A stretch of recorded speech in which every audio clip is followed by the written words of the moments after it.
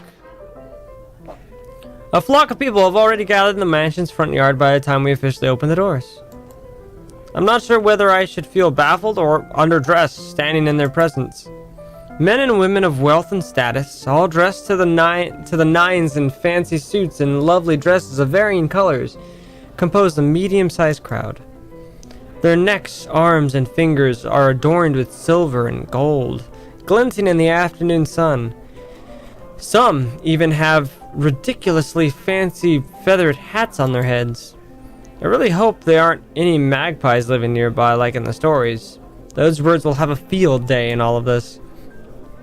They are murmuring something among themselves, looking at the estate's facade appraisingly, with some arguing about whose mansion has the superior architecture. But most of it stops as Rose calls for their attention. They don't look too pleased at being ordered around, but what can they do about it? Ladies and gentlemen, I'm Rose Cooper, and this is my partner, Isabella Santos. Hello! We'll be taking a tour of the mansion in 2 groups.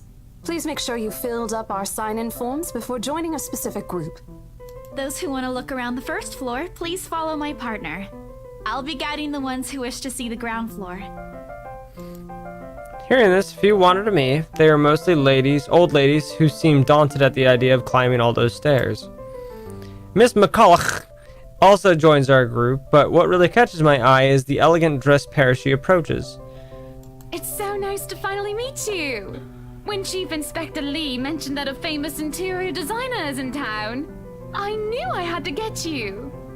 Your confidence in my skills is very flattering, ma'am. Okay. I'm sure you won't disappoint, Marianne. I already don't like you, Malfoy-looking character. We're gonna just call you Malfoy. Oh, you know each other? Not at all, ma'am. You mentioned something about a Marianne on our way here, darling? Oh, yes, I think I did. Ah, they must be the clients she was talking about. I might have seen their faces somewhere before. Yeah, the anime intro. Some magazines, television, I can't quite remember. Then again, most of our guests have likely ended up on the news, one way or another. I won't be surprised if these two already have. For people who are popular, though, they aren't dressed as loudly as the others. And in their simplicity, the couple stands out. The woman, in particular, is stunning enough to turn the heads of most people in my group, especially the men with wandering eyes. The guy standing beside her doesn't seem to mind, though. And if I'm going to be a bit bolder with my assumptions, I'd say he's basking in the attention. Both of them, in fact. I think they are brother and sister if it wasn't for their public display of affection. Oh, the matching rings on their fingers just cement the fact they are indeed a couple. My only sunshine. How do you know it says that in the ring? Whatever. Couple or not, what's important is that we get this deal closed before the current owners can even think of canceling the listing. I just hope one of the people in my or Rose's group is brave and generous enough to buy this mansion. And so, with papers in hand, I lead the way. Ooh. When they aren't whispering among themselves or going ooh and ah over one thing or another, they ask questions. From how the restoration process went to the history of the place, I answer them all. More than happy to talk about the art pieces and architecture mostly. However, I'm careful not to mention anything about the urban legend. Because that's the main reason why people would want to buy a haunted, scary house with a woman in the attic. Not a good material for sales talk, even if the entire population of Luxembourg knows about it. Some of the furnishings here are actually the 17th century originals, all of which have undergone a painstaking restoration process just to return its original beauty. Even the glass thing. Colorful ones. Oh, I don't know, but you get the idea, I hope. Glass thing. You mean the stained glass window or the glass vase? It's pretty easy, lovely lady. Especially that one, ma'am. It is said to be a gift commissioned by the fiancé of Lady Charlotte Ermengarde. Ermengarde. The mansion's current owners have specifically requested that the restoration crew take great care in handling it. It's a priceless work of art and the most distinctive feature of the mansion. By the time I've stopped talking, her attention is already elsewhere. Isn't this place wonderful, darling? I told you it's not a total waste of your time. I don't know. Isn't it a bit too small? We might have to break a wall down to have more room. It's a mansion. It's an actual mansion, and you say... Night Dancer, thank you so much for the $10 donation. I live! Hey Pat, I finally got power back yesterday, so now I can watch streams again. Glad you like the friend art, and I'm glad to be back. Night Dancer, thank you so much for the $10 donation, and thank you again for the mail. I really appreciate that. Okay. Well, I think it is just right. Don't you think so, Marianne? It's not Mary Ann, it's Marianne. All one word. It is splendid, ma'am. But isn't it a little too early to make plans when no deal has been signed yet? With the look this guy has, money isn't an issue. Never mind that. It isn't going to be a problem. We've got a wonderful legal team to handle everything. Legal team. You're buying a house. Start taking notes, though. I think I've got a few things I want changed before we move in. Oh my god. The rest of their conversations get lost in the chatter of our companions. If they're gonna buy the house, I'm friggin' fine with that. That's bigger commission and crap for me. I don't want to make any assumptions yet, but their sheer interest is enough to give me some semblance of hope. Oh, please, please, please let these guys be the one. Eventually, our group reaches the kitchen. Ooh, that is horrifying. What the fuck is that? That is a pantry to hell if I've seen one. Much like the rest of the house, a great deal of effort has been put in retaining the room's classical appeal. The open hearth at the end of the room in particular looks amazing, like the ones I've only seen in fairy tale books. And mad props to the cleaning crew! Seriously, after overhearing hundreds of their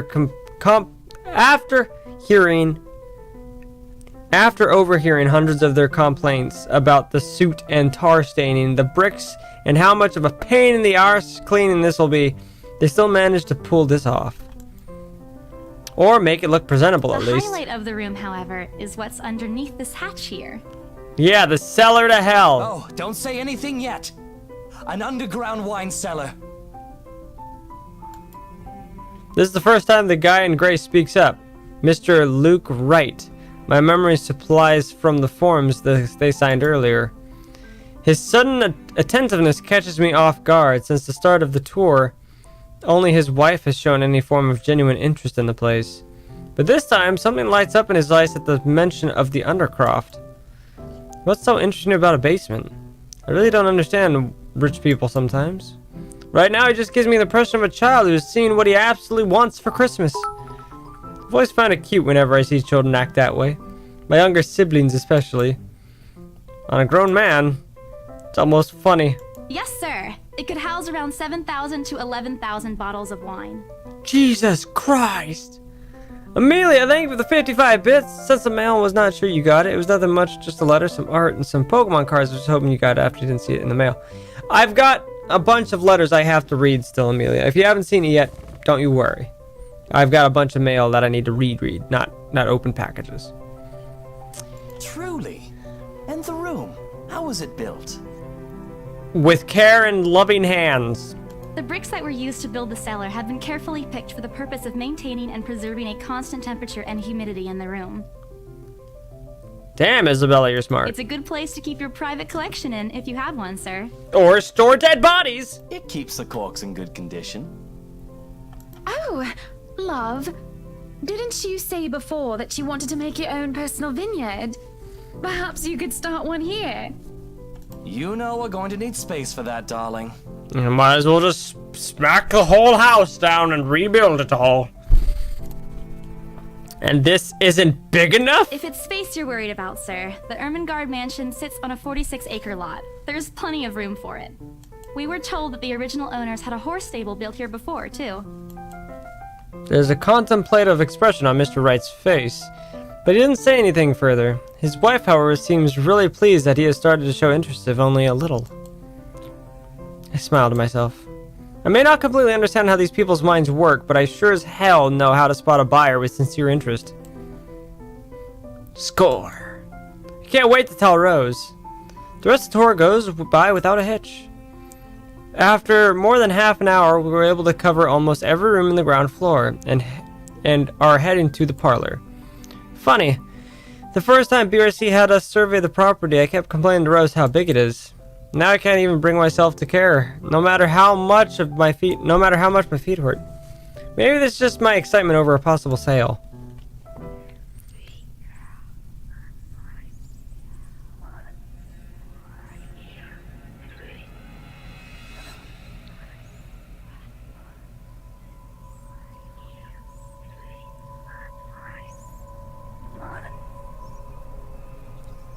What the fuck is burning the house? Whenever we reach the parlor, however, an odd feeling washes over me. It starts off as small goosebumps on my skin and a feeling of get the fuck out of this house watched intently. Whispers in my ear and shadows dancing, lurking in the corner of my vision. Dark silhouettes that are gone when I turn to look. A chill settles down my spine, making me feel sick. I start to break out in a cold sweat. Ah!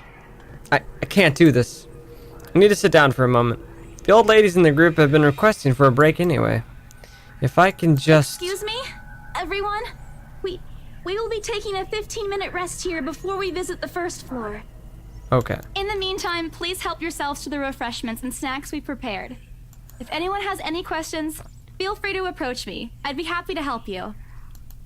Very good. Very, very, very well said. I let them sit while I retreat to a quiet corner to recover. It's not what you think. Don't think about it. It's not what you think.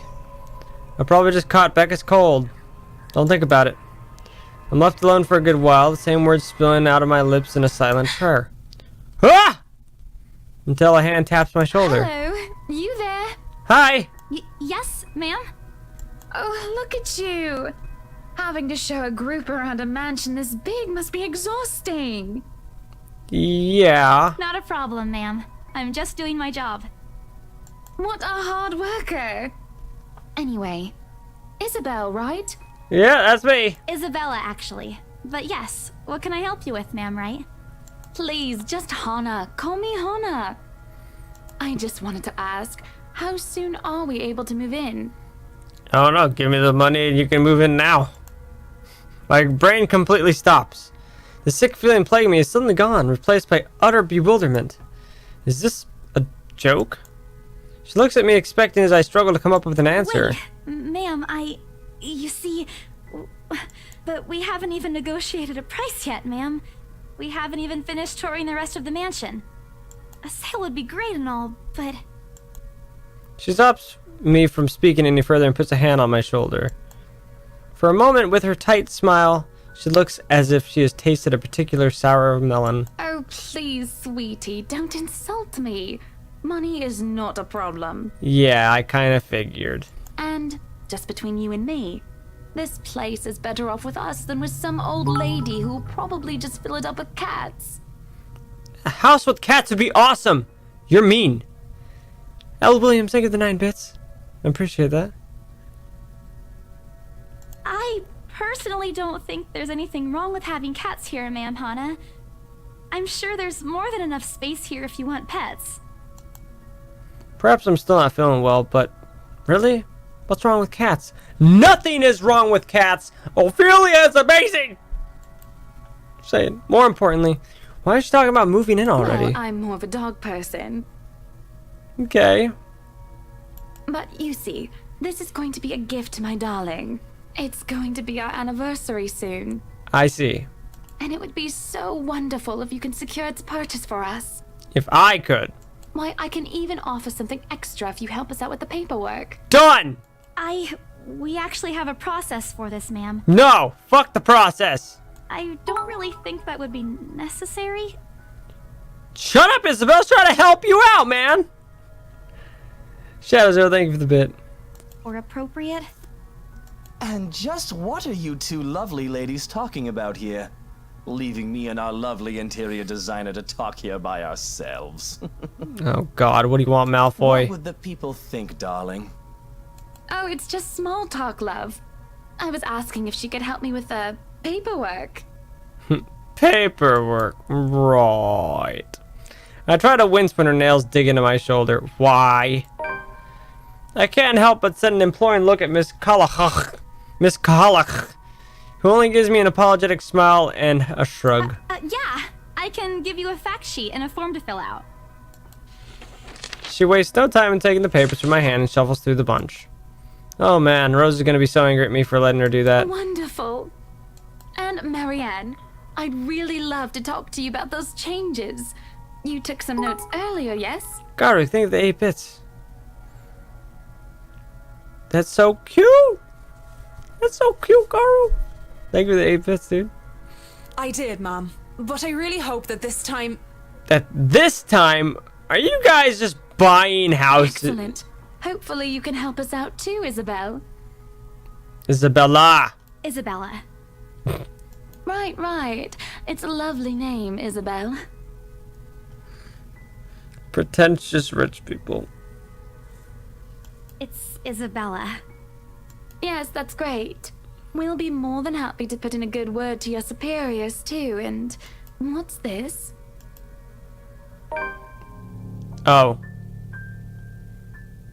Sweet! Pass it to 3 people! I've got 2 more people to pass that on to! Sweet! Okay. A look of confusion and disgust appears on her face. Turning to her husband, he merely shrugs in reply. That's, an interesting work of art. Not to my taste, though. I'm sorry. Darling, Buttercup, art is a complete overstatement for this garbage. It looks like a cheap prop from a D-list horror film. Shush, love. Let the girl do what she pleases with, what do they call this? Oh, forget about it. At the very least, it's not as dreadful as the one art exhibit I was forced to attend last month. You should have seen it, Marianne. Even you would have been appalled. But I'm sure you'll know what to do with our walls once we get started. I highly doubt it is as bad as you say, Mom. Nevertheless, you can be assured that my team will only pick whatever suits your tastes. Nothing of this chain letter sort, of course. It has to always work with a palette. I'm quite sure chain letters these days don't come in this form. It's true. It's my turn to be puzzled. What do they mean? Rose and I double-checked everything, except the letter that you gave her. Are the papers I handed not enough? I want to ask what I did wrong. I don't want to mess this up. But with the way Ma'am Anna's leading the conversation, I'm afraid that's exactly what will happen if I do interrupt her. Ravenstone, thank you for 2 bits, by the way. That's good to hear. See, darling, isn't she an absolute delight to work with? I can't wait to see how this place will look when she's done with it. Oh, you don't have to tell me that, Buttercup. The smile is back on her face when she turns to me and hands me a strange piece of I paper. would still put it away if I were you, though. Otherwise, people might get the wrong impression. Anyway, as I was saying... I don't hear the rest of what she says after that. I only stare down at the paper, at the letter in my hands. The signs crinkle in my grip, and my breathing grows labored. Dread quickly fills my mind. Isabella? Isabella? Are you alright? You're looking pale. I didn't even notice when Rose's group joined us in the parlor. I want nothing more to say than no, I'm not alright. I want to leave this place. Because I remember everything as clear as day. This letter and that woman in the attic. It's real. The letter. I'm sorry, I didn't know. Careless. I've been so careless. How do I even tell them without looking like I've gone mad? Oh shit! Okay. I immediately don't want to show her.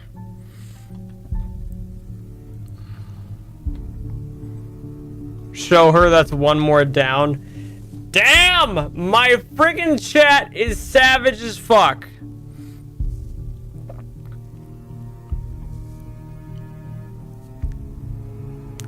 A lot of my Twitch chat is saying show Rose.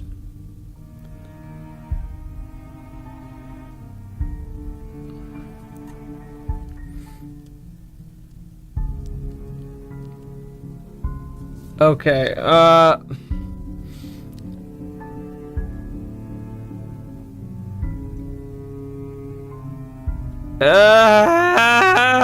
I'm gonna go against chat and don't show her. Rose, The fuck? I can't even see Rose's thing. The words are stuck in my throat. I didn't show her. I want to tell her. I really do. But is she going to believe me? No. She's already skeptical about ghosts and all that crap, so no, she wouldn't believe me. She's already dismissed me earlier. It's a concussion, she said. It's not. There really is something in this house, in that attic, in that letter. It's going to go after us. Please believe me. dear me. Is Isabella alright? Ma'am, Hannah's voice breaks through the haze, beginning to cloud my mind. Rose is looking down on me, worry etched in her features. I didn't even notice when she removed the wrinkled paper from my hands and pushed me down to sit on a nearby chair. From the edge of my vision, I can also make out Miss McCulloch asking a passing food server for a glass of water. Through it all, Mr. Wright stands in the sidelines. Although curious, he appears more inclined to watch the scene than help. They are all as likely to believe me as Rose does. To everyone, whatever is in this house is just a hoax, a cautionary tale for children. Isabella, do you need me to call that ambulance? She offers me a drink, but I push it away. I need to get out of here before I cause an even bigger commotion. Clear my head. Take a breath of fresh air. Anything to take my mind off things. No one is going to believe me anyway. No, I'm just feeling a bit out of it. Excuse me. I'll be back. I just need to catch my breath. Bowing my head, I mutter a quick apology and gather my stuff to make a quick exit. Doesn't matter if this place is haunted or not. I've caused trouble and Rose can be quite unforgiving of behavior like this. I'm almost at the door when she catches up to me. Wait. Thank you for subscribing. Whoa, honey. Luna Rose, thank you so much for subscribing. I hope you enjoy your new emotes. Thank you so much for the support. I really, really appreciate that. Can I scroll on the names? I cannot. I cannot scroll on the names. Can't do anything here either, but Marianne's stuff has gone up a lot. Anna's is there. Zachary, Mariana, Rebecca, Ashton, and Luke. Oh, his name is Luke. Oh, ah! His name is Luke. That's interesting. Did not know that. Erase something with the bit. No, I cannot. The apprehension must have been quite obvious on my face because her expression instantly shifts to something gentler. Eyes softer. A fond smile spreading on her lips. Hey, I'm not angry. I know. I'm sorry I ruined this for you. Come on, you didn't ruin anything. It's not like we haven't ran into any problems before. If we don't get a deal today, we can always try on a different day. Female Marauder, thank you for 5 bits. And look. She hesitates, completely trailing off before shifting her gaze down to her hands, a small gesture to stall. Her fingers, Her fingers are fiddling with a piece of folded paper. It's that stupid letter again. My hands stiffen when she gives it back, but I take it, nevertheless, more as an automatic response than any desire to have it back. I'll throw it away if I can. But I have this nagging feeling that one way or another it'll find its way back to me, regardless of what I do about it. So she's touched it, or that's 2 people that have touched it. Rose, this is... You have to let them know about... I know you want us to get this sale so badly. And we've made a lot of plans on how to go about this. I mean, who wouldn't? This is the first time I've been assigned to a property like this. I've sold plenty of houses before, but nothing like what we have here. It's a beautiful house. I'd love to get one of my own if I ever win the lottery. But I think... Look, here's the thing, Isabella. If we are going to do this, work on something, I don't know, this big. I need you in top shape. And the way you are now... My mind stops. What? Wait. No, I can still work. I just need to get myself together.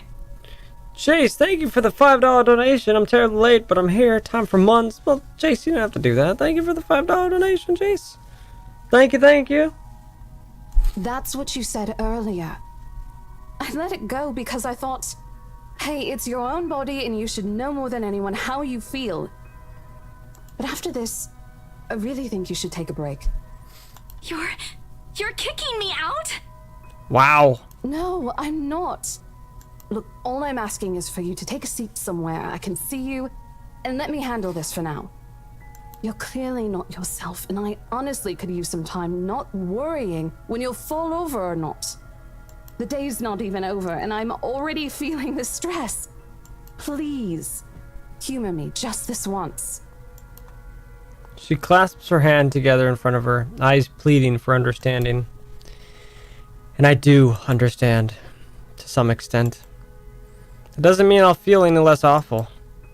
Whether at myself at the unlucky turn the situation has taken, or for her, I don't really know.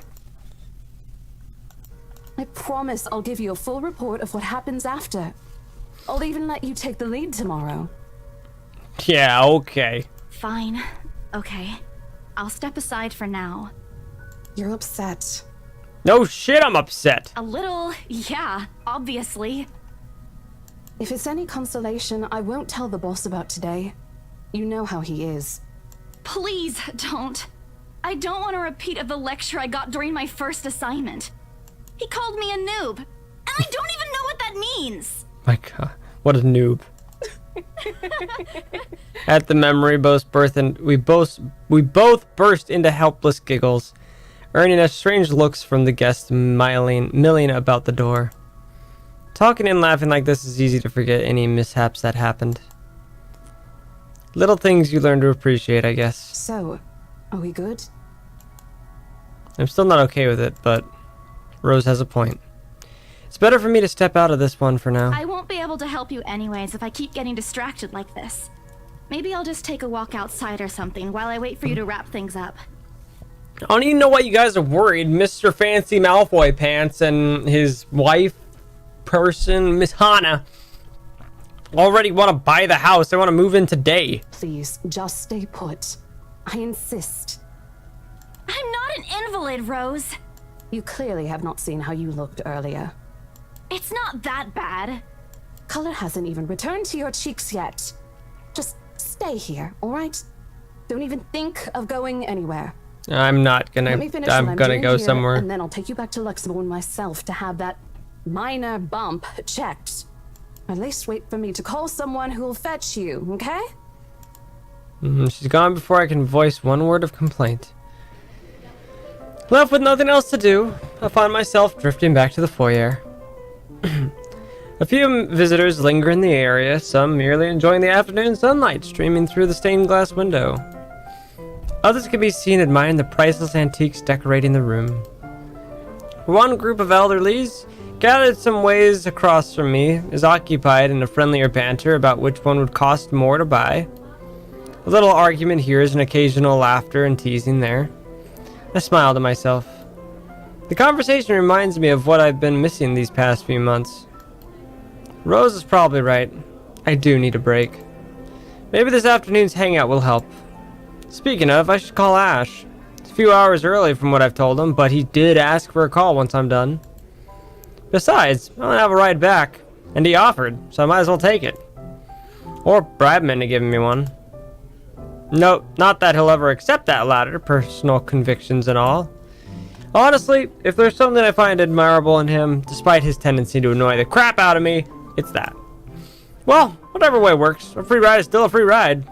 There's Rose's offer too, but despite what she says, I know she'll be busy for the rest of the night. She'll be busy for the rest of the afternoon, especially without me assisting. Bothering her for a favor as small as this is the last thing I want to do right now. A couple of minutes and a few prayers, asking if for a decent signal later, the call finally connects, and... Shit! What's up, I'm Ash from Deluxe City. Bad guys watch out, can't beat me. Looking for for trouble? Better not lie. I'm a cool dude, pretty fly for an Asian guy. Soft bomb Ash from Deluxe City. Bad guys watch out, can't beat me. Looking for trouble? Better not lie. I'm a cool dude, pretty fly for an Asian guy. Soft bomb Ash from Deluxe City. Bad What? guys watch out, Shit, how loud can't is this beat thing me. even? Looking for trouble? Better The not sharp lie. ringing I'm a cool fills the dude, entire pretty hall, fly for an Asian guy. disrupting the pleasant quiet that has settled. Soon enough, heads begin to turn in search of the source, mine included. While his eyes dart around the small crowd. Before his... Is that his ringtone? My eyes dart around the small crowd before zeroing in on a lone figure crouched behind the same group of old people checking out the decors moments ago. He's facing away from me, fumbling with something in his hands. But I don't need to see his face to know whose back it is. Well, I'd recognize that dumb parka anywhere. Without bothering to end the call, I marched towards him. After what happened today, I'm really not in the mood to deal with this. All the times to... Ashton Frey!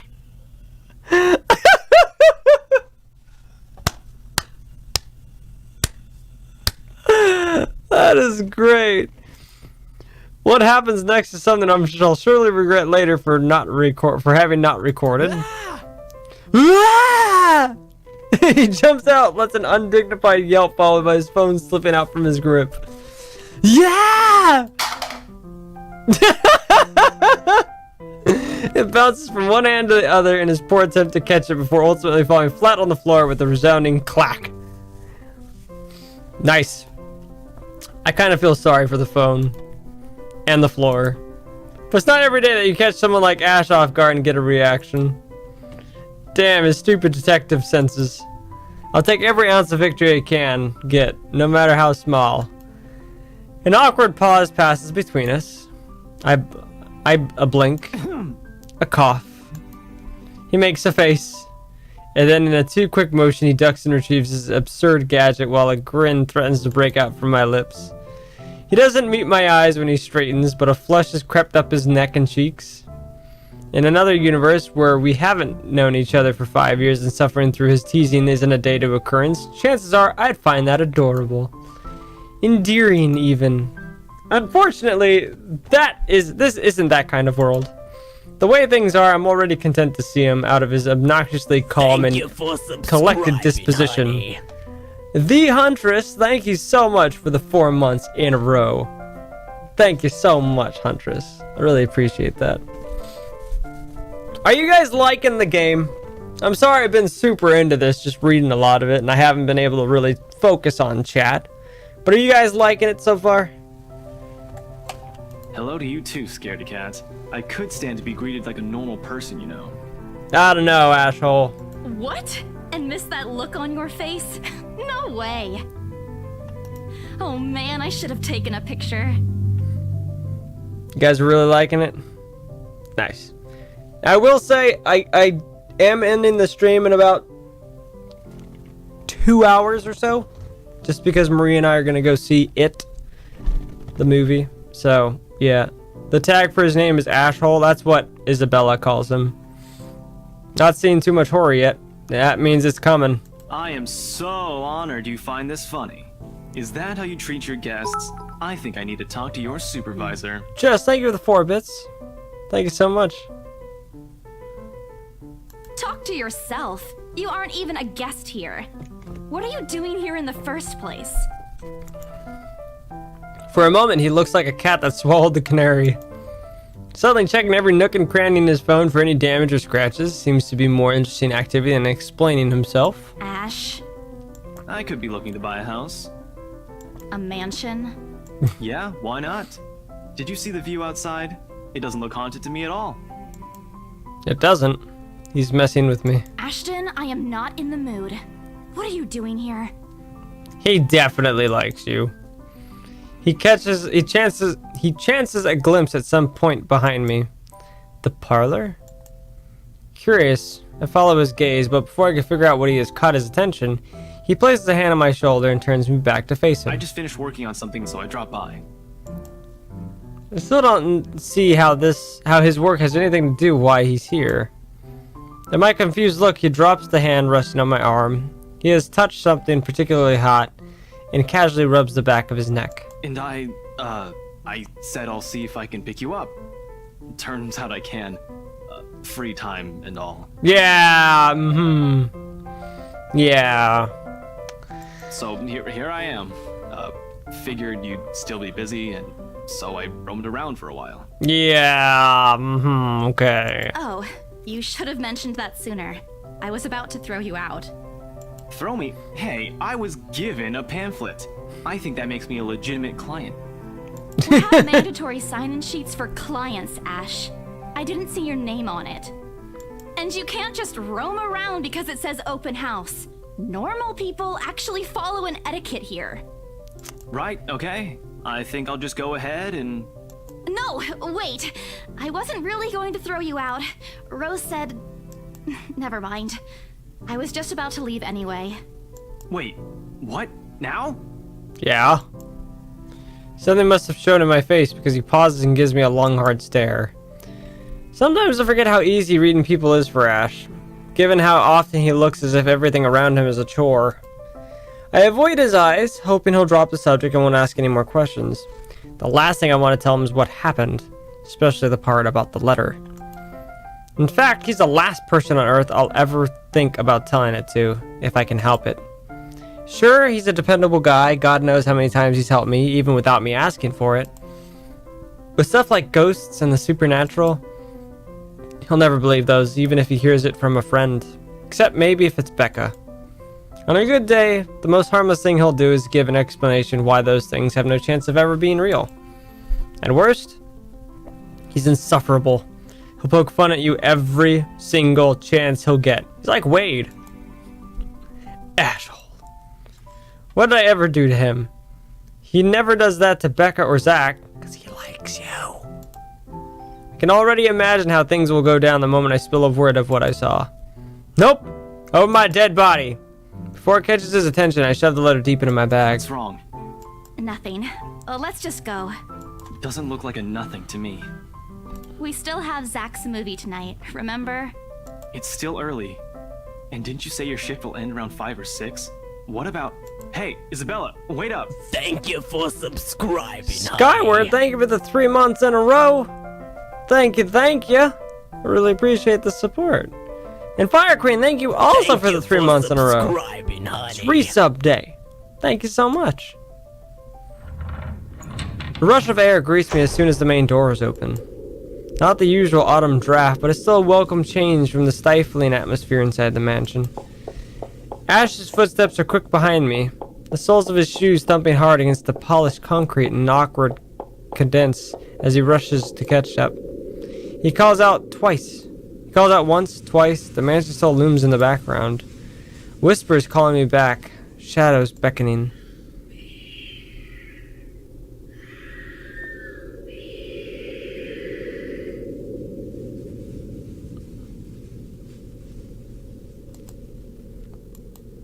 I don't look back. Nope. Nope. We spend the ride back to Luxembourg City in a relative quiet manner, with only the radio's disjointed hum in the background to fill the silence. Occasionally, Ash will reach out to fiddle with it until the signal settles or it's on a respectable volume, but otherwise he doesn't say anything. Neither do I. However, if the furtive glances he's been sending my way are signs, I know there's something he's been itching to ask since we left the mansion. I keep my eyes trained on the passing scenery outside, in the small hope that my disinterest will dissuade him. Here. All of a sudden, he tosses something at me from a small compartment on his side. He hits me cleanly on the chin before I can make a move to catch it. The small package makes a soft landing on my lap instead. Sorry. Throws it, smacks my face, and lands on my lap. The glare I send him wipes the smirk about to form cleanly off his face. He clears his throat, focusing his eyes on the road again. I swear he did that on purpose. Ignoring him, I flip the half-forgotten package on my lap. I won't say no to free food, but why are you giving away cereal bars? Cereal bar's a cereal bar, dude. I always have one on my person, and you look like you're about to pass out back there. Have you eaten lunch yet? I don't even get a chance to deny because right on cue, my stomach rumbles loudly and empty, gnawing feeling in my belly becomes noticeable. No surprise there. I did skip breakfast and lunch so I could catch Becca while she was on break. I was hoping to get a small meal after. I guess with everything going on, I just forgot until Ash mentioned it. It's not like the hollow feeling's new to me though. If anything, it's just one of the things I've gotten used to ignoring over the years growing up. Hey, thanks. Then I tear open the package and start nibbling on the edge of the bar. Apart from acknowledging nod, Ash doesn't say anything after that small exchange. For that, I'm thankful. After getting an earful from Becca and Rose, it's nice to be able to just sit down with someone who's not gonna nag you. How'd the open house go? The usual. We got a bigger crowd than normal because of the property's fame, but really, no different from the typical open house. On second thought, it actually looks like a fancy party more than an open house. I've never felt so underdressed in my life. Weren't you there? I wasn't really listening. I should have asked someone to kick you out. No, you won't. And what makes you so sure? One, ever since you got assigned to this property, you've been freaking out about it. Rebecca's words, not mine. She's been complaining to me about how you talked your ears off, by the way. Two, despite your initial qualms about the place, you still took the job. Which brings us to three. It's been months since you last settled a deal, and you're short on money right now since you're back to your instant noodle diet. God, everybody knows about my instant noodle diet. How'd you even know about the last one? Becca. Rebecca. Anyhow, you're hellbent on selling the mansion. Even if someone you know personally is in the tour group, you aren't going to just kick them out. Every single person who went on your open house is still a prospective client to you. Even me. He's not entirely wrong. Oh man, I walked right into that one, didn't I? I hate you. I really hate you right now. His answer is a small laugh that kind of screams, I'm right. I told you so.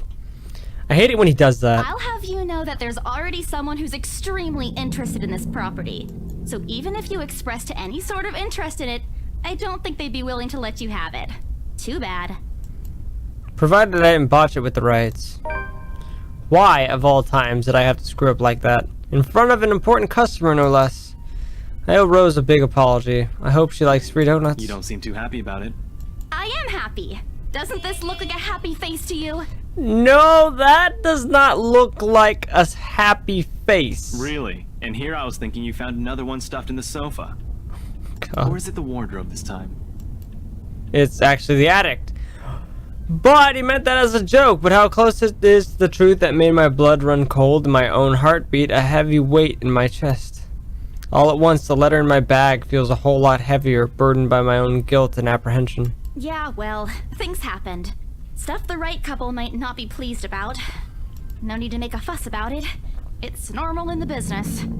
You made them angry? Not angry, just stuff happened.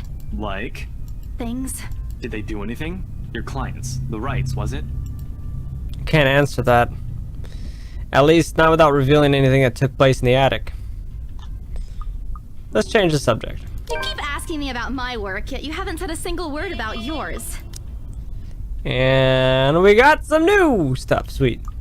I wouldn't want to lie to him. That's not fair. Both you and Zach have literally disappeared off the face of the earth.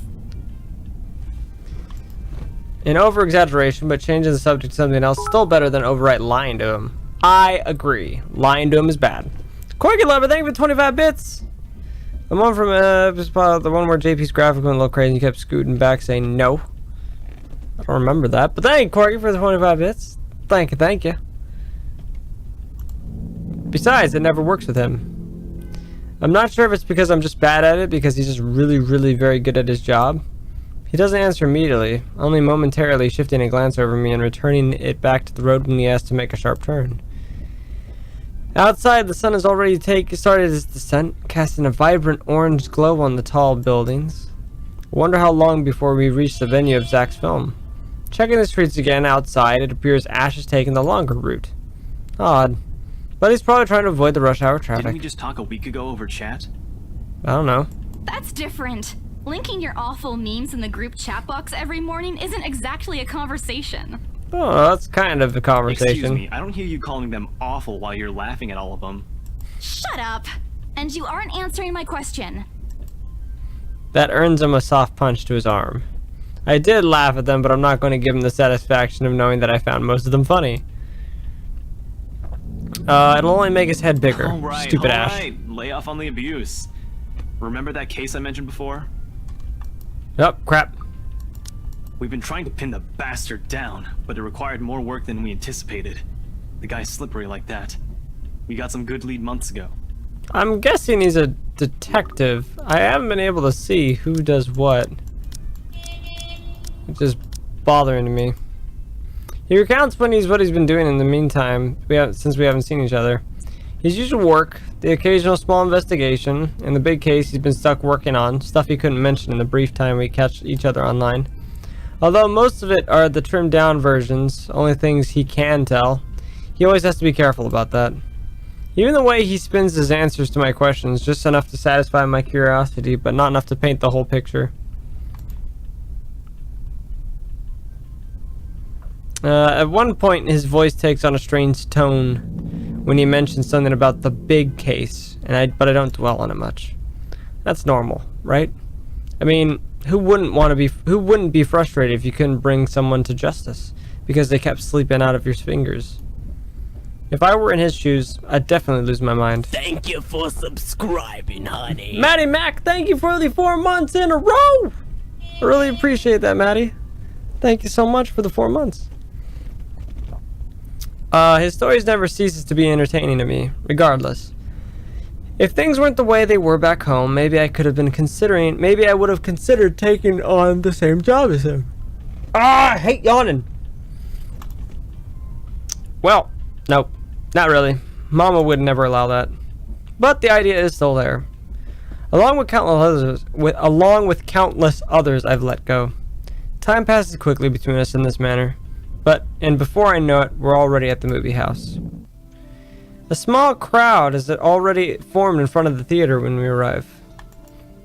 God dang it, why do I do that? The Lift Fest, short for Luxembourg Independent Film and Theater Festival, attracts a bigger crowd annually, and this year's no different. I've only been to a few indie film screenings with Zach, so I'm not an expert on the matter. But I know that for people hoping to make a break in the industry, getting your film recognized by a local event like this is already a big deal. Especially for a newcomer like Zach. He hasn't even won an award, but just getting a confirmation that the festival committee wants to include his movie in this year's lineup already put a grin on his face for weeks. Speaking of the guy, he's impossible to miss. At 6 feet, he appears to loom over most of the moviegoers, and with his large build and heavy voice, there's no surprise when people give him a wide berth as they pass by. I'm fine. It's often easy to mistake him for someone intimidating at first glance. I did, back when I didn't know any better.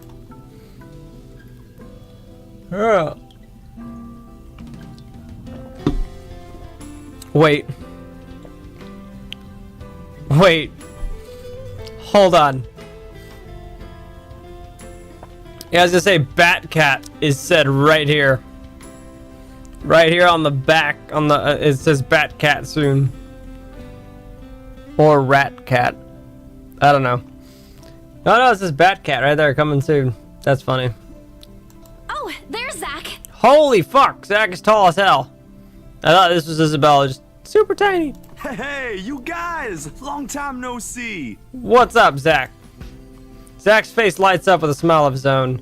He moves towards us with careful steps, taking a significant effort to make himself smaller so as not to bump or accidentally hit anyone. Typical Zach. As he nears, Ash casually raises his hand in greeting and... Sup, Z-Man, my main man. What's crack-a-lackin', my homie? Ash.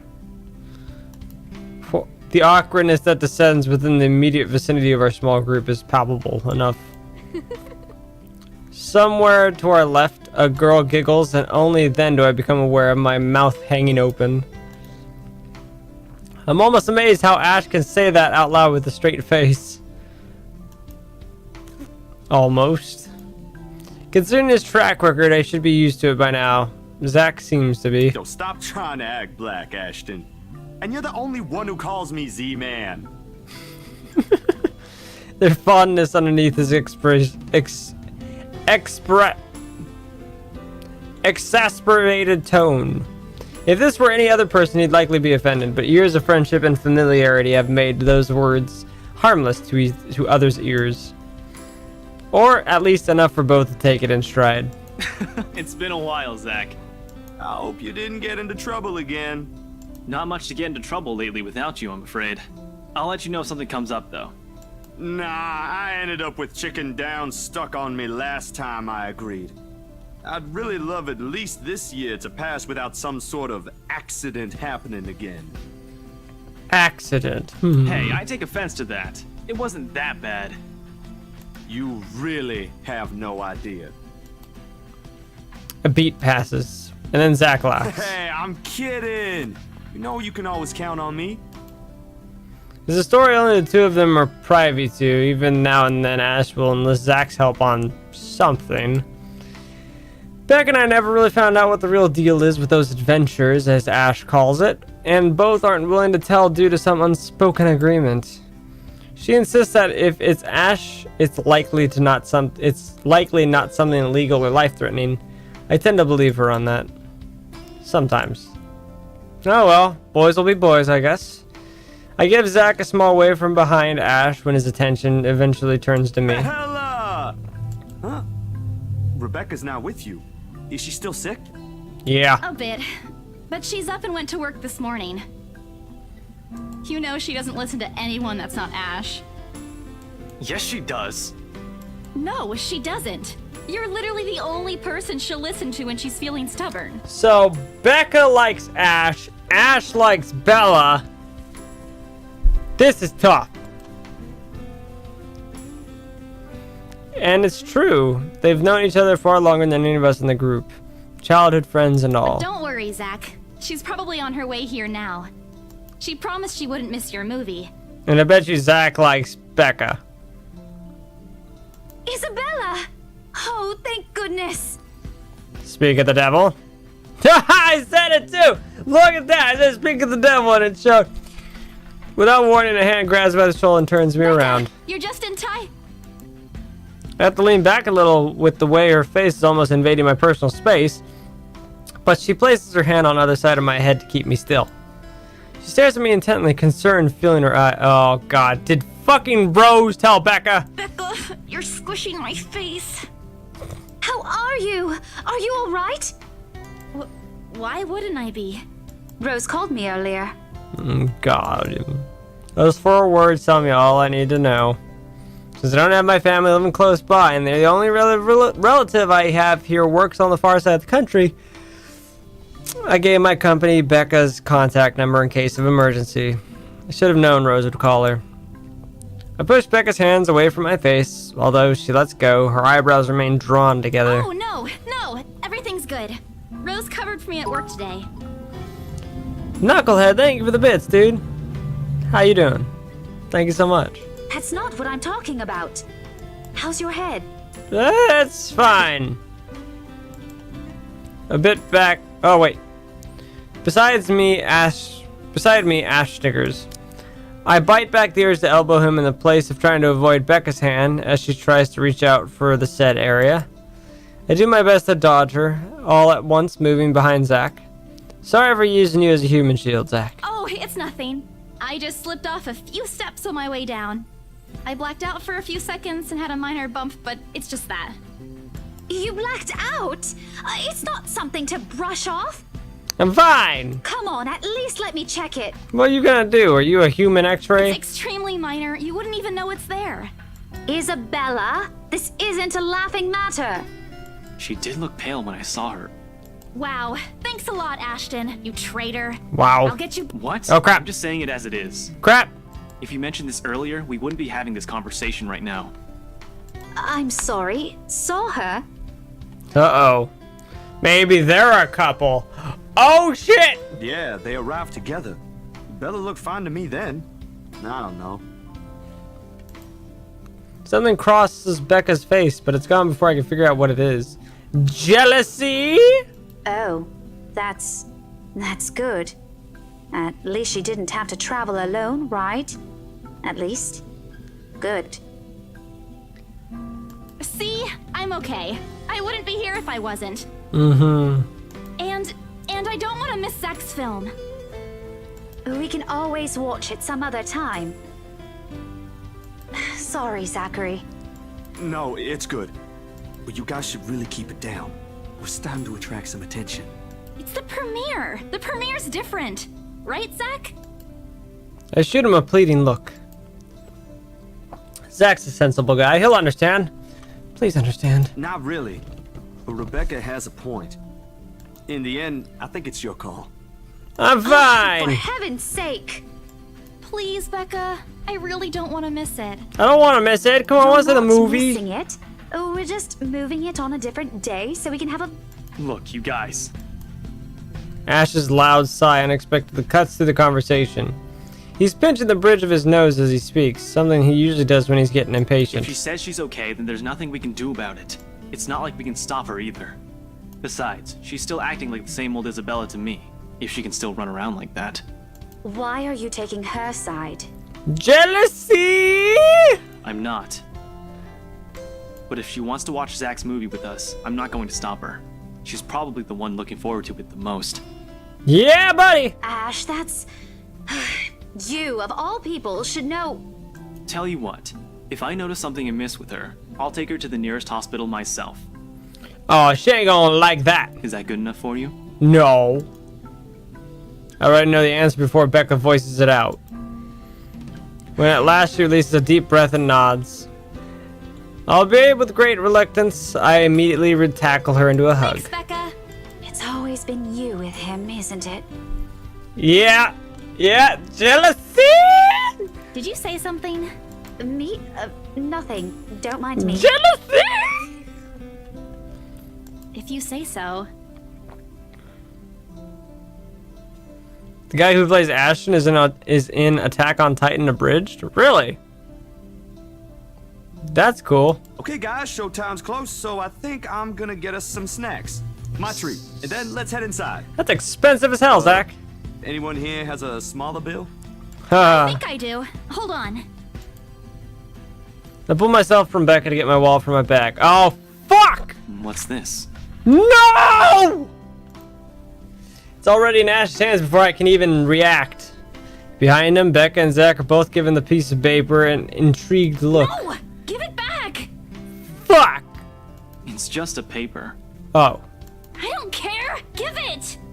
Looks ancient, too. Why do you keep this around? I try to reach for it, but he holds the paper way above his head. I've never been particularly sensitive about my own height, but right now I really wish I had some advantage over him. Open it! What's the big deal? It's not like it's a love letter. I don't see any reason to... Hold on a second.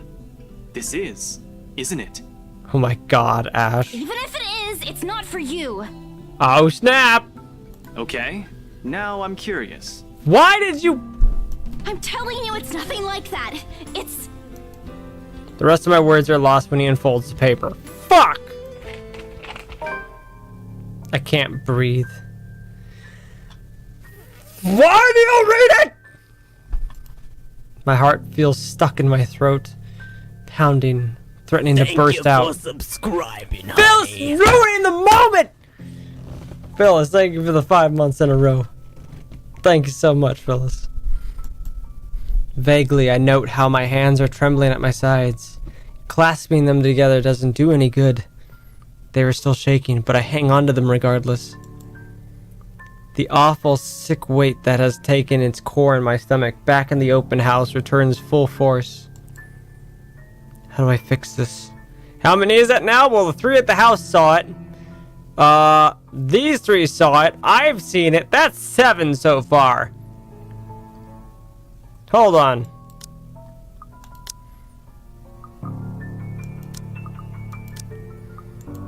One, 2, 3, 4, 5, 6.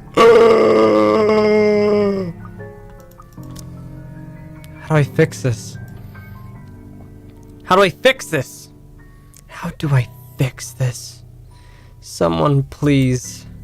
Today has turned out to be a horrible nightmare. Send this to 5 people or else. Well, that's interesting. Guys, I think we should listen to Bella first. Aren't you a few days early for Halloween? Ash waves the paper in front of me, giving me a fleeting glimpse of its contents. I don't need to see it. I don't want to see it.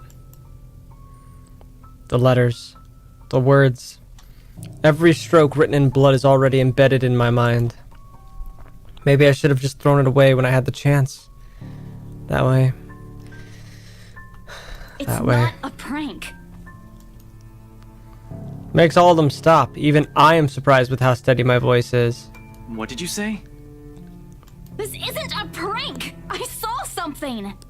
Hold on. Are we still talking about this paper? Or is it about the urban legend again? Both. I know it sounds ridiculous. You're saying this is a primitive version of a chain letter, and now that we've seen it, we're now cursed.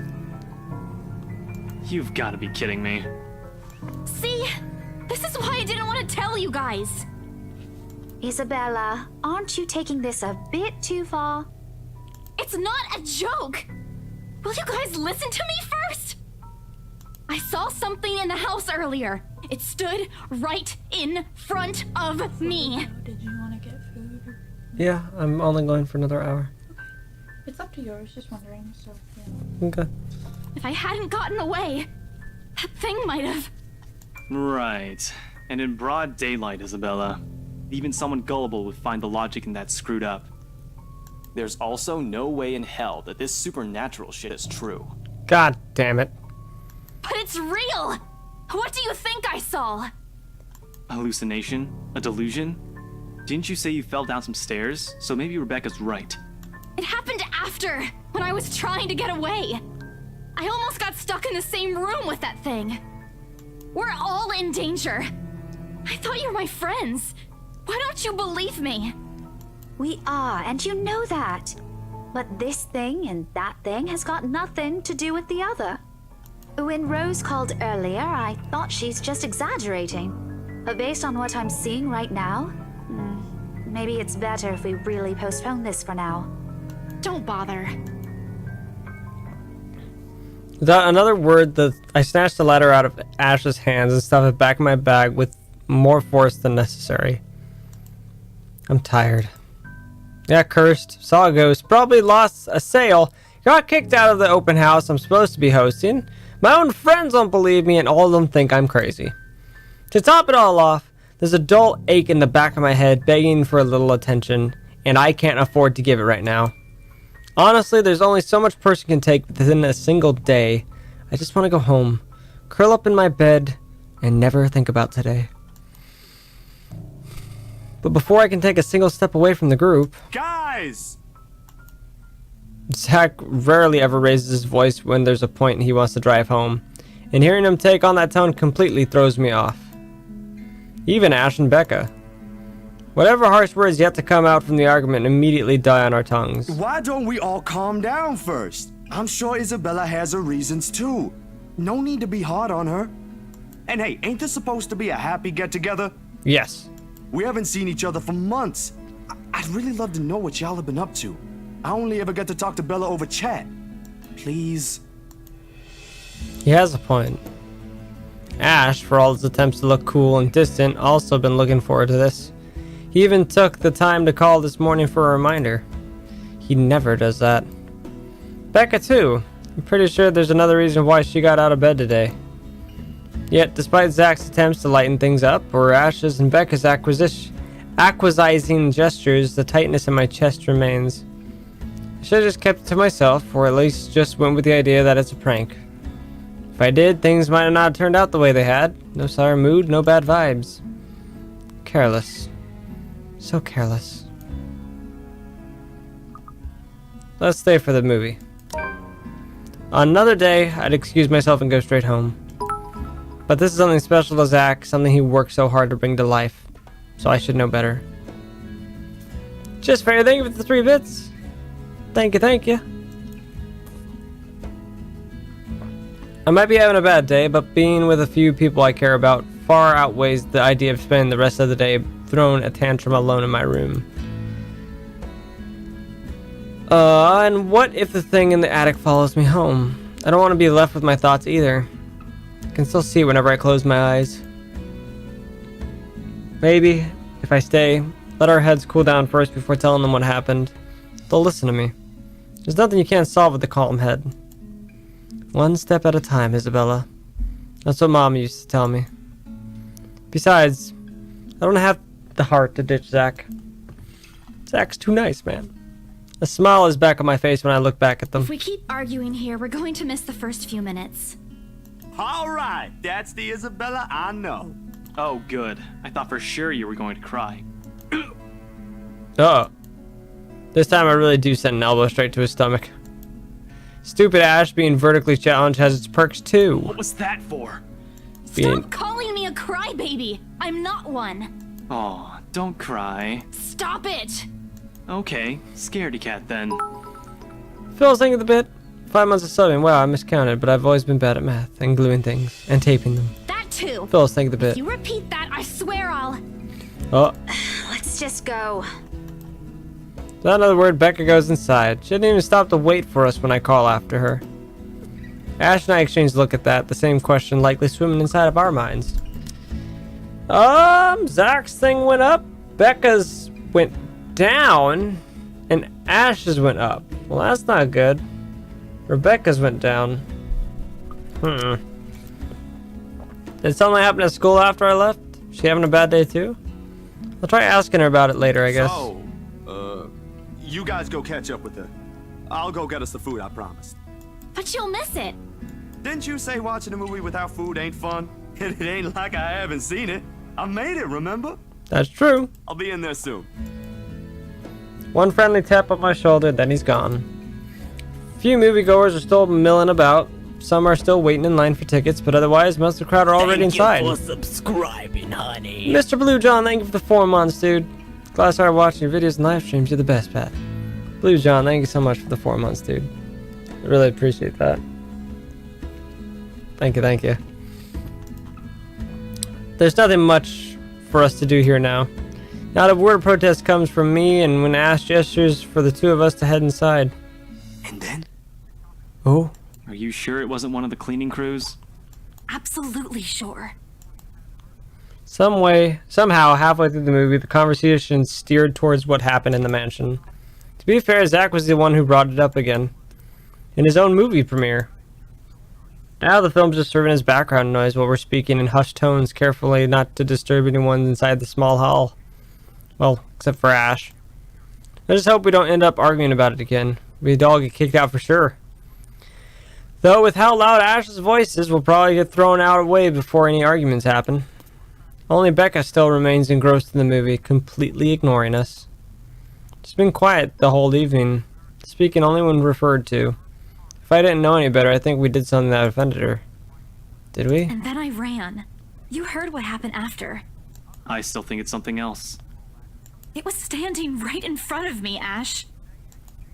He's one of the smartest people I know, but geez, he should learn to listen. Plus, didn't he say he didn't believe in these things? So why is he conversating again? I heard what you said, but it's a small room. There are a lot of things someone else could have done there without your knowledge. If I could see it up close, maybe I can... I am not going back there. Ain't that a problem if you're hosting an open house? Rose does the first floor tour. I ain't sure ghosts can be restricted to one room, Bella. There are no ghosts, Zach. Stop putting useless ideas in her head. Yeah, but I was thinking, maybe all the house needs is a blessing. Wasn't it left uninhabited for years? Oh. The house did change hands over the years, from one distant relative over the Ermengardes to another. None of them bothered to live in it, though, and it remained that way up until its current owners decided to sell it. Why didn't I think of that? I didn't peg you as the religious type, Zach. Nothing like that, Ash. Who knows, though? It might bring something positive to the place. That's not a bad idea. I just don't know where I could find someone. You're not seriously considering a suggestion, are you? Do you have a better idea? I know where. I could contact him for you if you want. You do that? Or we can find you a psychologist instead. There are very few times in my life where I wish When I wish my glowers can kill. This is one of those. Ash, that is not a very appropriate thing to say right now. No, wait, that's not what I meant. Ethnographer. I meant ethnographer. This guy's a psychologist too, of course, if you... Ashton, if you don't stop... Rebecca knows the guy I'm talking about too. She can vouch for him. Phil sang the bit. Becca tears her eyes away from the screen at the mention of her name. What? Oh, are you talking about Professor Andrew? He used to work with my parents at the university. And can you guys keep it down? Mr. Blue John, thank you for 5 bits, dude. Keep up the amazing work. Thank you so much, Blue John. I appreciate that. Sorry, the scaredy cat here mentioned curses. Not that I'm saying this is one, but talking to him is a better solution for me than getting a random priest to bless an old house. He'll even help you figure things out, teach you a couple things. And probably put your fears to rest, since this looks to be bothering you a lot. Ash might be right, too. However, what Zach suggested is something I'm more familiar with. Granted, they don't believe me, they're only giving me these suggestions to put my mind at ease, but it's better than being ignored or being laughed at. Can't take comfort in knowing they are willing to hear me out. So, what do you think? It's your call. We'll go with whatever you want. I don't know.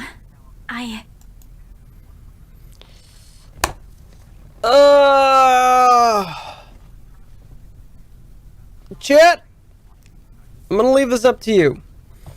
And I know I said I'm gonna go for another hour, but I'm probably gonna go for like another 15 minutes because I'm hungry. Zach's idea, which is the priest. So the priest is Zach's idea, Ash's is the professor.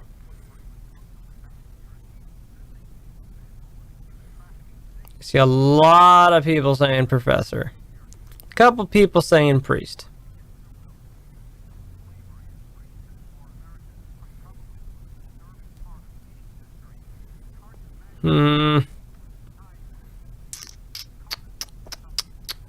A lot. It's kind of 50-50 right now. The one that starts with the letter P.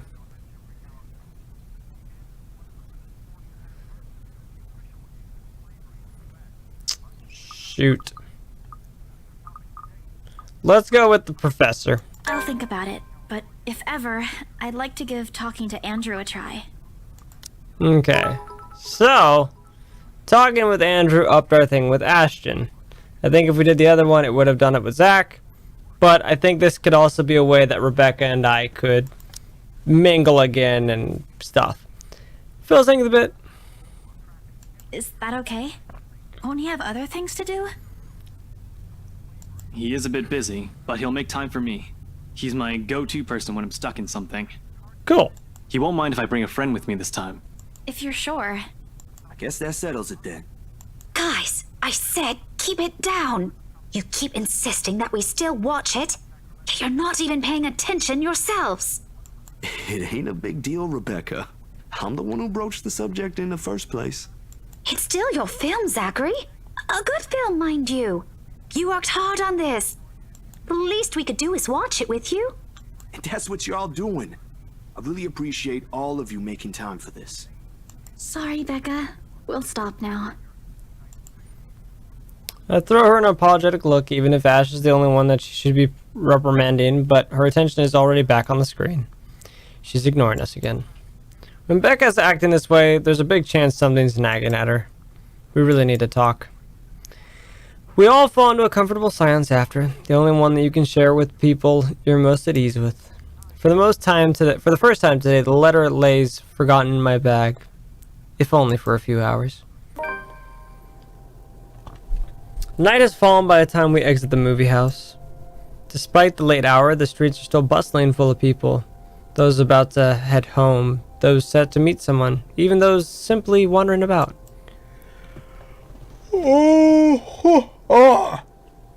Walking in this sea of unfamiliar souls, it strikes me how easy it is for me to get lost in a city as nondescript as Luxembourg. I was afraid too at one point, back when I was new and just had set foot in this place. Now with familiar faces walking with me, it feels like home. Zach and Ash bid us goodbye shortly before Becca and I crossed to the other side of the street. The former claiming he's got a few freelance jobs to take care of before the day ends, and Ash? Who knows? He never tells. Sometimes he'll just randomly appear at your doorstep looking for a place to crash. He does that to Zach a lot, much to the latter's frustration.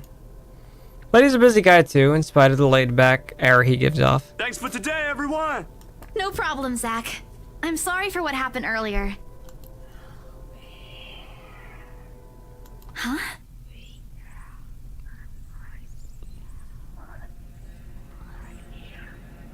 Why? Why? Do they hear it too?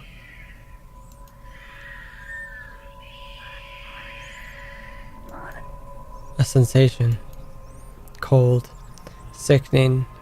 Drowning. My chest tightening. Breathing. Becoming labored. I can taste blood in my mouth. The edges of my visions blurs. In the distance, amidst the countless nameless people going about their lives, a voice reaches out to me. Pleading even as I clench my eyes tight and clasp my hands over my ears. Whispering and whispering and whispering. Calling out.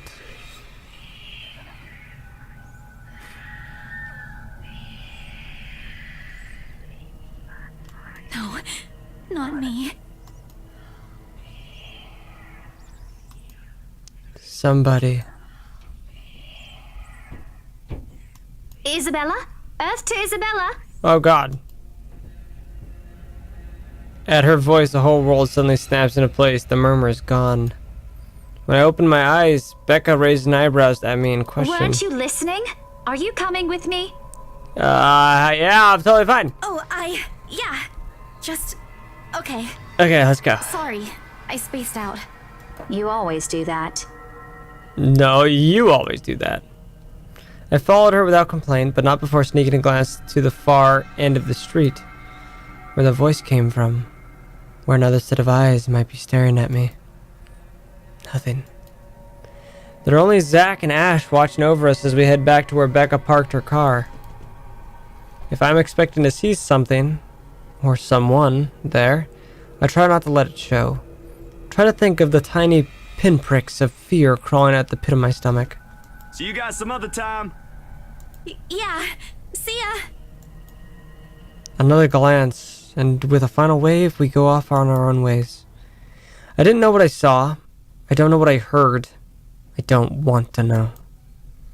And if this is what would help me sleep tonight, what would give me back the normalcy in my life, then so be it. October 22nd, Saturday.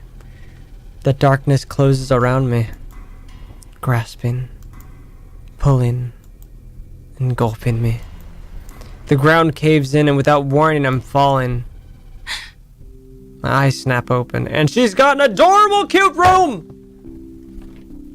Yeah, that Instant Cup noodles. It's a lot of noodles. For an instant, it doesn't immediately register where I am. Is that a cat bat? It's a bat cat. A plushie. That's a bat cat. Both my back and shoulders ache after I've fallen asleep, all hunched up the night before. Drenched in sweat, the nest of pillows I often keep around me feels more alcohol.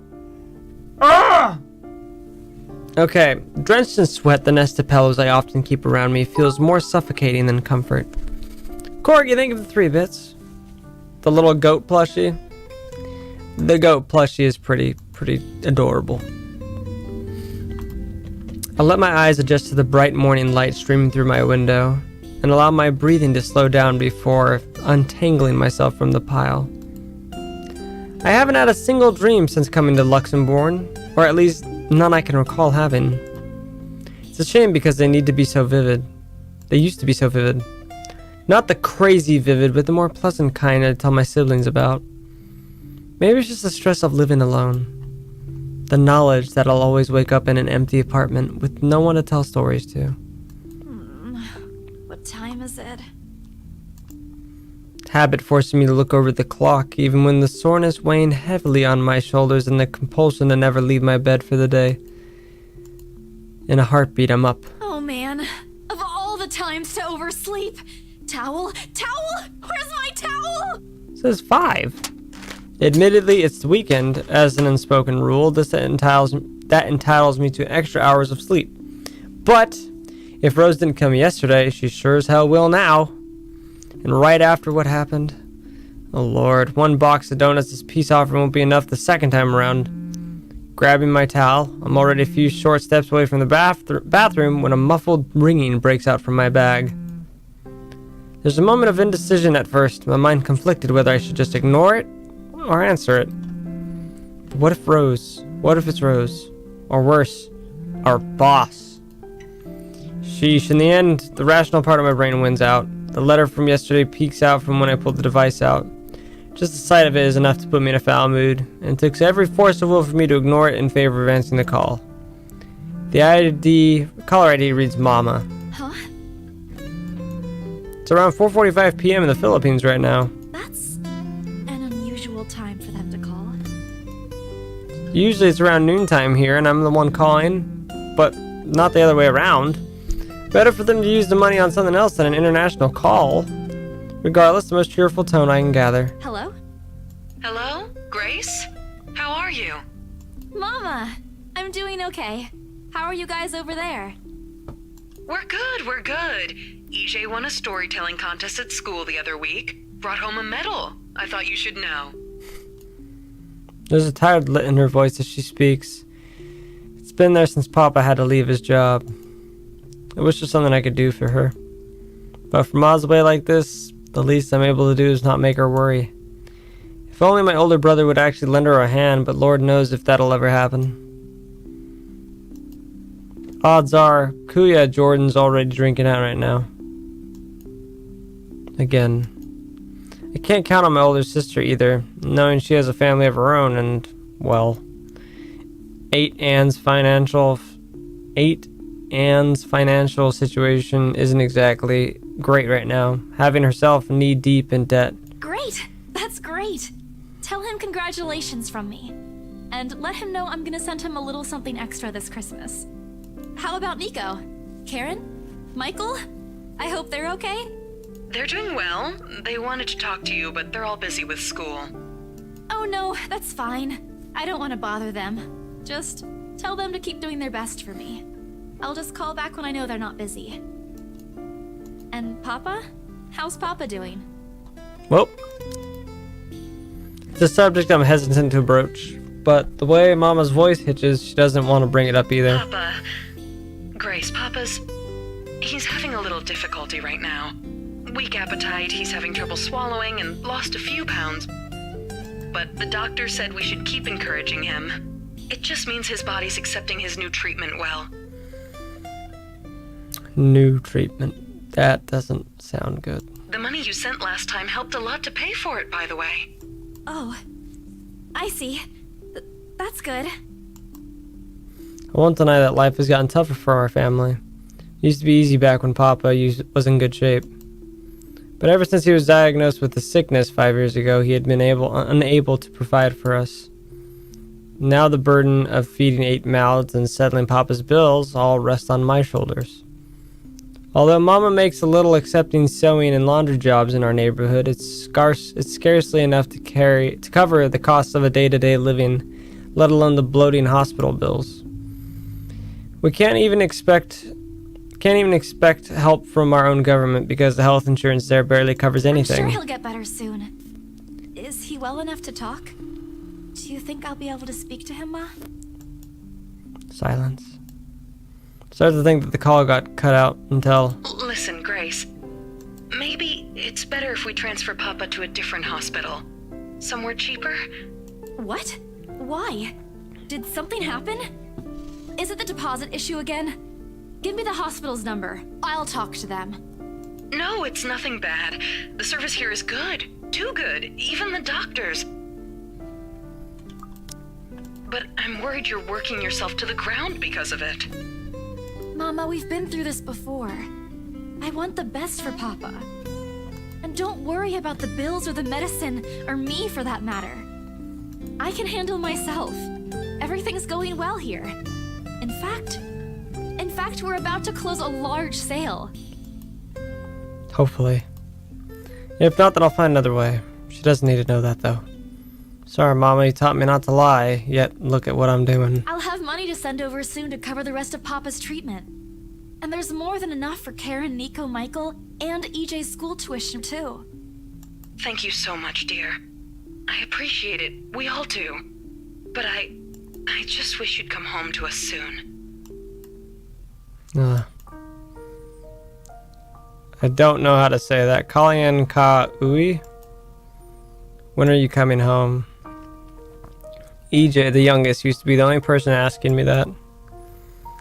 How do you respond to a question you don't have a definite answer to? 5 years later and I still can't give them a straight one. I smile though Mama can't see it. I fight to keep my lips from quivering, my voice from shaking. She's got enough on her plate as it is. No need to weigh her down with unnecessary concerns. Promise me you'll be there to welcome me when I do, okay? Of course. I'm sorry, Grace. I need to take this for a while.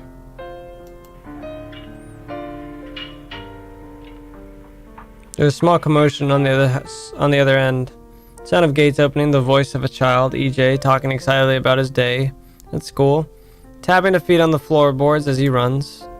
It's been years since I went home, but I can still picture the whole scene in my head. How tall is he now? Are the neighborhood kids bullying him now that I'm not around? Did Mama rearrange the furniture in the living room again? What are they having for dinner today? I miss them. I miss them so much. It's okay, Ma. I need to go too. I've got work today. I'll call again soon, alright? On a Saturday? Oh, never mind. Take care of yourself, dear. I love you. I love you. Bye. It ends with a soft click, leaving half-truths and empty promises hanging in the air. This is hitting me right in the feels, man. Closing my eyes for a moment, I take a deep breath and shake away the thoughts beginning to swim inside my head.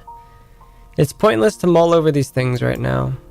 Okay, Isabella. Time to get that mansion sold. I like it. Unfortunately, before I can go take a single step away from my phone, it rings again. No doubt Mom forgot to say something. Mama? Did you forget anything? Fuck! Excuse you? I'm too young to be your mom. Are you still sleeping? Hold on, never mind that. Get yourself in the office. Hurry! Office? What about the open house? No need. The Wrights probably want to buy the house. Oh no. Is it Sir John? Did he hear about yesterday? Am I in trouble? Oh god, oh god, oh god.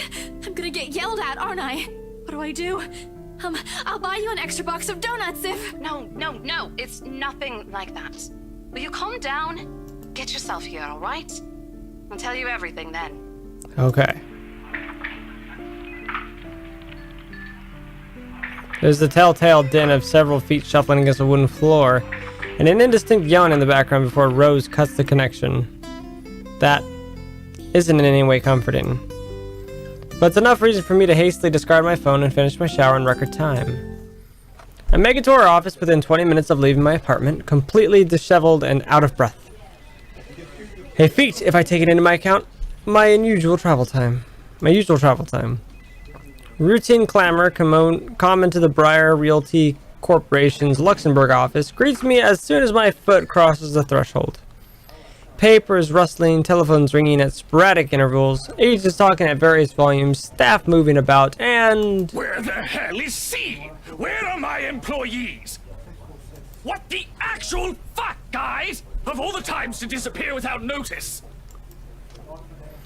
My boss's words turn muffled as someone else closes the door to his office, likely the work of our HR manager.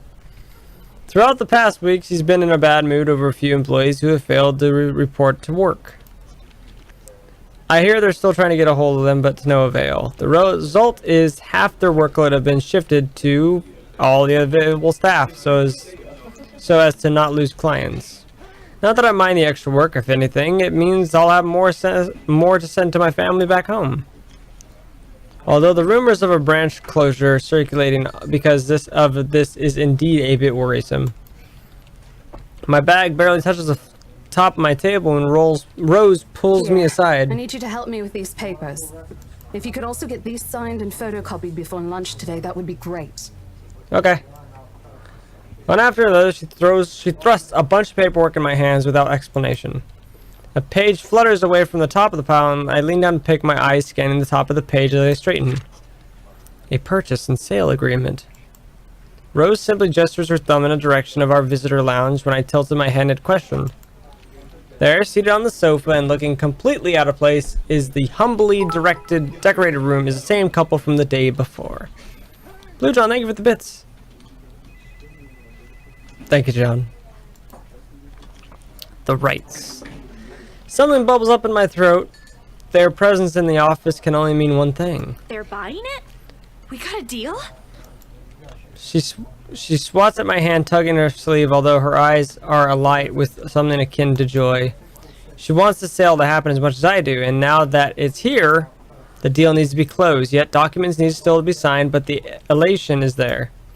Along with a foreboding feeling I can't quite pinpoint. I had to do a little damage control, but they're already interested in acquiring the property, even before they attended the open house. Duh. I mean, isn't it obvious? They already hired an interior designer. I've never seen a buyer as aggressive as Madam Wright. She didn't even try to negotiate a lower rate. One at a time, Rose. I can't process everything you're saying at once. What are you— They're paying 15% higher than the listing price, as long as we get the paperwork done as soon as possible. Okay, so that's nice. I think if we allow it, they'll be paying up front too. Even with that urban legend? Rose nods. Oh, I was so sure we lost the sale after yesterday. Don't look so surprised. We still have to conduct some last few checks before we completely hand it over to them. Please. I'll happily do the paperwork duty, Rose. I'll even go to the land registry myself and make sure the property changes hands with every single legal blessing. Don't they have the better things to spend money on? I'd haggle it down to the lowest possible price if I were in their place, especially with the stories attached to it. Not that my opinion matters one bit here, but we're just their agents who are going to receive the hefty commission, after all, nothing more.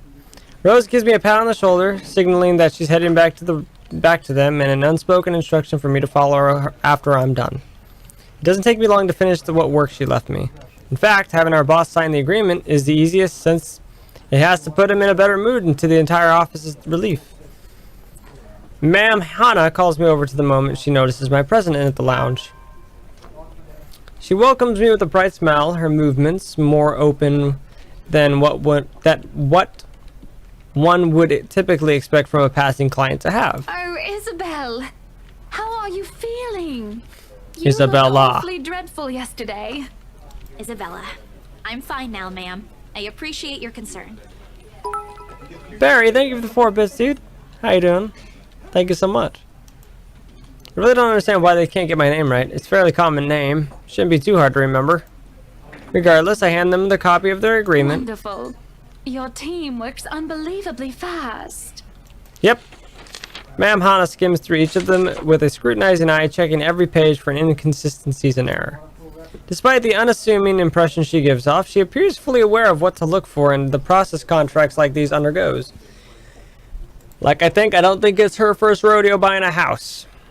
Especially with the interior designer thing that they had. It is surprising, to be quite honest. I haven't pegged her for someone who is well versed in these things, yet here she is. She shows some of it to her husband, and he responds with the same passive interest as if he's more than happy to leave everything to her. I can't tell if it's purely because he believes she's capable enough, or doesn't care about what they're buying, or he simply finds paperwork tedious. Apparently, satisfied with what she sees, Ma'am Hannah claps her hands together before extending it to us for a shake. Rose and I release the breath we've been holding, both of us more than happy to return the gesture. That settles it then? Yep. Are you really sure about this property, ma'am? Shut up, Isabella! We could easily find you a bigger one among our current listings. Something with a modern touch? Something not haunted, perhaps. Rose shoots me a warning glass that clearly says, "Don't make a scene, we're almost there." Corgi lover, thank you for 12 bits. Total 2 years. Damn, Corgi lover. Thank you for 12 bits, though. And Gamer, thank you for the 100 bits. Thank you, thank you. Of course, why wouldn't I be? The house is absolutely perfect, isn't it, darling? Isn't it, Malfoy? A helipad would still be a nice addition. A helipad. You have a helicopter. Nah. Yes, well, we'll get there eventually, love. As I was saying, if your partner had the documents yesterday, we would have bought it right there immediately. Shame she didn't have it. Well, there's still a few necessary documents we need you to sign after, but we'll let you know once we have those finalized. Pyromanic, thank you for 3 bits. We'll be handling the process for the rest, so don't worry about it, ma'am. Within a week, I hope. We still have a housewarming party to plan after all. My God. You know how much thought should be put into those things. Yeah. There are servants for that, darling. Oh my God, you're gonna have servants. Love, wouldn't it be better if we handled it ourselves? Summer Rose, thank you for the 5 A bits. personal touch of sorts. It is our housewarming party and our new home. No more than a week, ma'am. Barring unexpected delay, of course. You can leave it to us. Excellent. Well then, I'll leave you two to it. It's been a pleasure doing business with you. Oh, and before we forget... She discreetly folds something into both our hands and winks, a finger raised to her lips, demanding our silence. I know both of you worked hard on getting us this beautiful mansion. Bonus earned! Ching! Did I mention we reward our people generously? Okay, Deadly Kitten, thank you for the 5 bits. I don't know how Misty could sound like Nancy or Laura. Misty's an awesome name, though. But this is... Ma'am, I can't accept this. Shut up, Isabella. Your family needs it. Don't you worry, darling. It's a small thing coming from us. Small thing. Those are 3 digits, dude. 3. Unless that's the dollar sign. Consider this your bonus for a job well done. And Rothhawk, thank you for the 55 bits, dude. Thank you so much. She smiles sweetly like this, if it's simply the most normal thing to do in the world. Oh, before I forget, my lovely interior designer would appreciate it if you hand her a copy of the floor plan as soon as possible. She's dying to work on the house. Yeah. You can do that, yes? Here's her contact. Rads, thank you for the 10 bits. Certainly, ma'am. We'll have it processed as soon as possible. I knew I could count on you, lovelies. I hope to see you two soon so we can get this closed. Just like that, transaction over and done with. My mind's still reeling even after they've left. Other agents would have killed to have clients like them. Part of me feels lucky about the fact. No lengthy negotiations, no sudden changes of mind. Just talk. Signatures, a few handshakes and here and there, and we're done. Barry, thank you for the 100 bits, dude. No problem, you have a good day. Thank you, thank you. The other part. A second ago, we sold the haunted property to 2 innocent clients. Sure, the commission's big. Big enough to continue funding Papa's treatments, and hospitalizations big enough to pay for all 4 of my younger siblings' schooling. Heck, it'll keep me away from instant Nutridal for months. I don't have to go back to the mansion as well. Once the deal has been closed, much to my sanity's relief. But knowing that something's in there, and we gave it to the good couple despite that... Isabella, the things you do to sell a house and get money. Papa won't be happy with that. At least I have good news to tell him next time I call home. The little lie I told Mama this morning isn't a lie anymore. Well, there. Josh, thank you for the 5 bits. So how does it feel? How does what feel? Your first big multi-million-pound sale, silly. I know you've been with us for years, but this has got to be memorable for you. Yeah. Memorable is an understatement, Rose. Come on, show some enthusiasm. They gave us a bonus, too. Aside from the commission and the other bonus boss promised. What are you gonna do with it? Burn the house. I don't know. Send it home, probably? All of it? Not everything, of course. Most of it. I'll leave some for my living expenses. Listen here, Isabella. Phil, I'll think teach a you bit. something I should have told you before we ended your training. Hammy Pigs, thank you for the 8 bits. Multi-pound. Multi-million pound. I think this is based in, like, UK. What the heck? She slings an arm over my shoulders and leans in closer to my ear, as though she's about to share a big secret. It's okay to celebrate from time to time. I don't get it. It's simple. Go out, do something for yourself. Throw a party and treat your friends to free food. Didn't you say the last one's some sort of tradition back at home for you? Hello, this is practically a done deal. Yeah. Isn't throwing a party a bit excessive? Your call. I won't say no to an invitation, by the way, in case you really are planning to throw one. A few drinks would be nice too, thank you very much. Okay. I don't think my apartment's big enough for that. You could always move? Bloody hell, you're working in real estate. That's true, I could. I think I'll pass. That's too much of an unnecessary expense for me. But I did promise Becca free lunch in case the sale goes well. You go do that. Hold on a sec. She quickly removes herself from me to answer the phone on her desk.